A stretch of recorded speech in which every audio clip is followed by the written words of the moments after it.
ఓ పెద్దయ్యా, కొంచెం ఆగు. నిన్నే ఇదో నీతో సానా పనుంది, కొంచెం ఆగు అంట. ఏంది రామన్నా, ఉన్నట్టుండి ఊడిపడినావు? ఏం లేదు పెద్దే, నా కొడుకు రాత్రి హైదరాబాద్ నుండి ఫోన్ చేసినాడు. ఆ విషయాలు ఈ విషయాలు మాట్లాడతా అంటే ఎన్నికల విషయాలు రానే వచ్చినాయి. ఒకటేమైనా పోరనుకో, అదేంది లోక్ సత్తాకి, అదే ఈల గుర్తు కోటెయ్యి ఈల గుర్తు కోటెయ్యి ఒకటేమైనా పోర పెడతా ఉన్నాడు.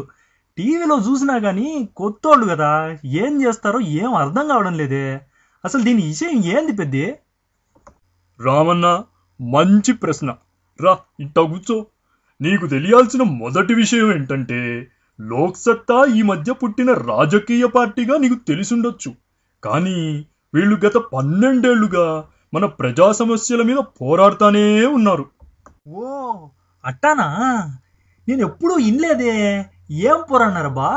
ఇప్పుడు ఉదాహరణకు మన రాజకీయాలే తీసుకుందాం. మన రాజకీయ నాయకుల్లో నేర చరిత్ర గల వాళ్ళ పేర్లను మొట్టమొదట విడుదల చేసింది లోక్ సత్తానే. అంతేకాదు, వాళ్ళ ఆస్తులు అన్నీ ఎన్నికల సమయంలో ఖచ్చితంగా వెల్లడించాలని ఒత్తిడి తీసుకొచ్చారు. అంత చేసినా మన లీడర్లు కోట్ల ఆస్తి పెట్టుకొని ఘోరంత చూపిస్తున్నారు. అది నీకు తెలిసిన విషయమే అనుకో. ఇలా చాలా చెప్పుకోవచ్చు రామన్నా. మొన్నటికి మొన్న గ్రామ న్యాయాలయాలు కావాలని, పోస్ట్ ఆఫీసుల ద్వారా ఓటర్లు నమోదు చేసుకునే సౌకర్యం ఉండాలని, ఇట్టా చెప్పుకుంటూ పోతే చాలానే చెప్పుకోవాలి. పెద్దే, చాలా చరిత్ర ఉందే. ఇంతకు ఈ పార్టీ పెట్టింది ఎవరు పెద్దే? పెద్ద లీడెవరు అంట? ఒక సాధారణ మంచి, మనలాగే పల్లెలో పుట్టి, పల్లెలో పెరిగి, పల్లెలోనే చదువుకొని డాక్టర్ సీటు సంపాదించినాడు. కానీ దేశానికి సేవ చెయ్యాలని ఐఏఎస్ పరీక్షలో కూర్చొని జాతీయ స్థాయిలోనే ర్యాంకులో పాస్ అయిన వ్యక్తి. ఆయనే డాక్టర్ జయప్రకాష్ నారాయణ్ గారు. ఎట్టా? పల్లెలో పుట్టి ఐఏఎస్ అంటే తెలివిగల్లోడే. అయినా పుస్తకాల్లో చదవడం ఏరే, ఇక్కడ పని చేయడం ఏరే కదా పెద్ది. ఎంతైనా కొత్త కదా. హ, హ, హ. రామన్నా, పూర్తిగా వినాలి మరి. మరీ అంత సాధారణ మంచేం కాదులే. స్వయంగా మన ముఖ్యమంత్రులకు సెక్రటరీగా పనిచేసినాడు. ప్రకాశం జిల్లాలో కలెక్టర్గా పనిచేసినాడు. మన హైదరాబాదులో హైటెక్ సిటీ, అదే మీ కొడుకు పనిచేస్తున్నాడే, దాని వెనక జరిగిన పనుల్లో కూడా ఈయన పనిచేస్తున్నాడు. ఇట్ట 16 ఏళ్లు పనిచేసిన తర్వాత ఉద్యోగానికి రాజీనామా చేసి మన దేశంలో కొన్ని మౌలికమైన మార్పులు రావాలని, అంటే ఈ ధనమో కులమో మన జీవితాన్ని శాసించకూడదు రామన్నా. అందరం సమానంగా బతకాలా. అది కలెక్టర్ కొడుకైనా కావచ్చు, కూలీ కొడుకైనా కావచ్చు. ఇటువంటి ఎన్నో మంచి ఉద్దేశాలతో లోక్ సత్తాను స్థాపించినాడు. వాయబ్బా పెద్ది, ఏమో అనుకున్నా. చాలా పస ఉన్న మంచి అన్నమాట. అదంతా బాగుంది. ఇంతకీ నాకేమిస్తారంట? అందరూ అది ఉచితం ఇది ఉచితం అంటా ఉన్నారు. ఇవన్నీ వదులుకొని నేను వీళ్ళకి ఎందుకు ఓటేయాలి పెద్ది? అసలు నాకేంది అంట.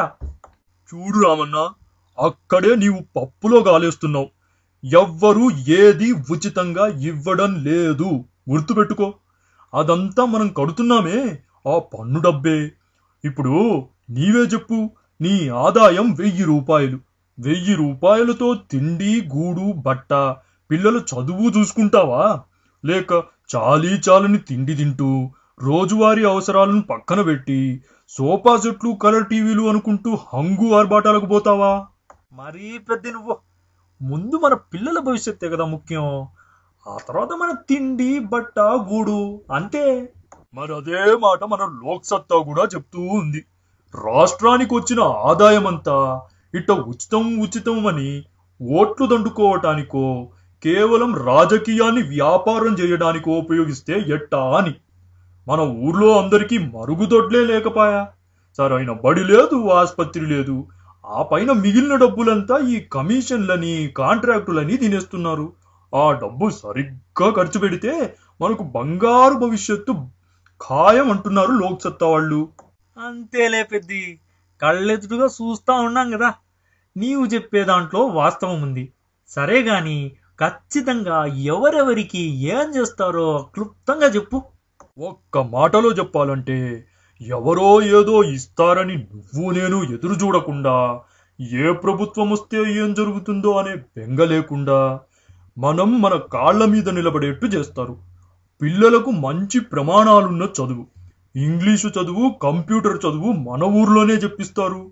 మనబోటి రైతన్నులకు కంప్యూటర్లతో కూడిన అగ్రి క్లినిక్లు, అంటే మనకు జబ్బొస్తే ఆస్పత్రి నట్టానో భూమికి ఆస్పత్రి అన్నమాట. ఇక మన పిల్లల ఉద్యోగం అంటే చాలు హైదరాబాదు బెంగుళూరు దావా పడతారు. అట్టా పోకుండా మన ఊరికి దగ్గరలోనే పని చేసుకునేట్టు ఉపాధి. ఏంది పెద్దే వినడానికి ఇడ్డూరంగా ఉందే? హైదరాబాదులో ఉండే ఉద్యోగాలు నడిచి ఈడికొస్తాయా ఎట్టా? మనమే ఆడికి పోవాలి గాని. ఆ మాటకే వస్తున్నా. లోక్సత్తా వాళ్ళు గాలిలో మాటలు చెప్పే రకం కాదు రామన్న. ఏం చేస్తారో ఎలా చేస్తారో ముందే మనకు స్పష్టంగా చెప్తున్నారు. ఉపాధి ఎట్టా దక్కుతుందంటే మొత్తం రాష్ట్రంలో 1000 నుండి 1250 చిన్న పట్టణాలు పెట్టి పట్టణాల్లో దొరికే సదుపాయాలన్నీ ఇక్కడే దొరికేట్టు చేస్తారు. ఇట్టా 50 లక్షల ఉద్యోగాలు కలిగిస్తారట. ఏమో పెద్దే, ఎన్నికలప్పుడు అందరూ ఇట్లాంటియే చెప్తారు. ఆ తర్వాత పోయి హైదరాబాదులో కూర్చుంటారు. తిరిగి తిరిగి మన కాళ్ళు అరగాల్సిందే అనుకో. అన్నా మంచి మాట చెప్పావయ్యా. అందుకే వీళ్ళు స్థానిక ప్రభుత్వాలు, అంటే మీ ఊరికి ఏదన్నా పని జరగాలన్నా లేక ఏదైనా సమస్య వచ్చినా అక్కడికక్కడే పనులు పూర్తయ్యే ఏర్పాటు చేస్తామంటున్నారు. ఇంకా చీటికి మాటికి మనం హైదరాబాదు పోవాల్సిన అవసరం రానే రాకూడదని వీళ్ళ ఉద్దేశం. ఇదేదో బ్రహ్మాండంగా ఉంది పెద్ది. చాలా ఆలోచించినట్టుండారే మన గురించి. అన్నీ బాగుండాయి కానీ అన్నావా? ఇంకా అనలేదే అనుకుంటున్నా. ఈ కానీలే మన కొంప ముంచుతున్నాయి. చెప్పు, పర్లేదు. ఇప్పుడు న్యాయమైన ప్రశ్న. ఇట్టా కొత్త పార్టీలకు ఓటేస్తే వాళ్ళు నెగ్గకుంటే మన ఓటు వేస్ట్ అవుతుంది కదా పెద్దే. రామన్నా, భలే అమాయకంగా మాట్లాడుతున్నావు రామన్నా. మనం ఓటు వేస్తే పార్టీలు నెగ్గుతాయా, లేక నెగ్గే పార్టీలకు ఓటు వేస్తామా? మనకు ఏది మంచిదో దానికి ఓటెయ్యాలి. ఒక్క మాట గుర్తుపెట్టుకో, మన రాష్ట్ర ప్రభుత్వం నీ మీద నా మీద ప్రతి ఒక్కరి మీద 2,30,000 ఖర్చు పెడుతుంది ఏదో ఒక రూపంలో. అంటే మన ఓటు విలువ 2,30,000. మన ప్రస్తుత రాజకీయ నాయకులున్నారే, ఈ విషయాలన్నీ చెప్పకుండా మందిచ్చి 100-200 డబ్బిచ్చి కులం పేరు చెప్పి ఊరి పేరు చెప్పి నిన్ను మభ్యపెట్టి వాళ్ళు కమిషన్ల మీద కమిషన్లు మింగుతున్నారు. పెద్దే చిన్నోడివి కాదు పెద్ద నువ్వు. అన్ని విషయాలు తెలుసు నీకు.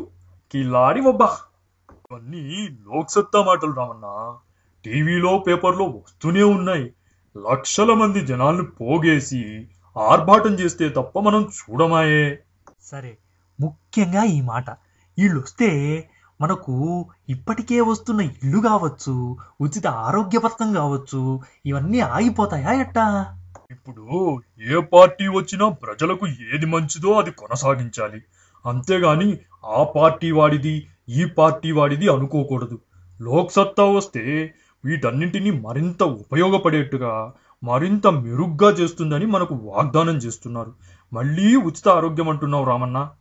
చిన్న చిన్న జ్వరాలకు అది అక్కరకు రాకపాయే. అందరికీ పెద్ద పెద్ద జబ్బులు వస్తాయా చెప్పు?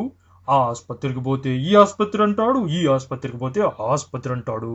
అందుకే ఏ జబ్బైనా గవర్నమెంట్ ఆసుపత్రి అయినా ప్రైవేట్ ఆసుపత్రి అయినా మన పన్ను డబ్బుతోనే పూర్తిగా ఉచితంగా ఇవ్వచ్చు అంటున్నారు లోక్సత్తా పార్టీ వాళ్ళు. ఇంకా పార్టీ ఉచితంగా ఇచ్చేది ఏంది చెప్పు? అంటే పెద్ది, నువ్వు చెప్పేది 100% కరెక్టేలే. అప్పుడు ఏమైంది రావన్నా, పూర్తిగా విను. లంచాలు మింగకుంటే పల్లెల్లో తార్ రోడ్లు, మంచి తాగునీరు, సరసమైన ధరలకు రైతన్నులందరికీ రుణాలు ఖచ్చితంగా సాధ్యం. గుర్తుపెట్టుకో. ఇక ఎవరైనా ఏమన్నా ఉచితంగా మనకు ఇస్తున్నారు అని నువ్వు అనుకుంటే, లేదు వాళ్ళు అలా చెప్తుంటే మనకు పంగనామాలు పెడుతున్నారని ఇప్పటికైనా తెలుసుకో. ఈ విధంగా చెయ్యగలమని ధైర్యంగా చెప్తున్న పార్టీ లోక్సత్తా.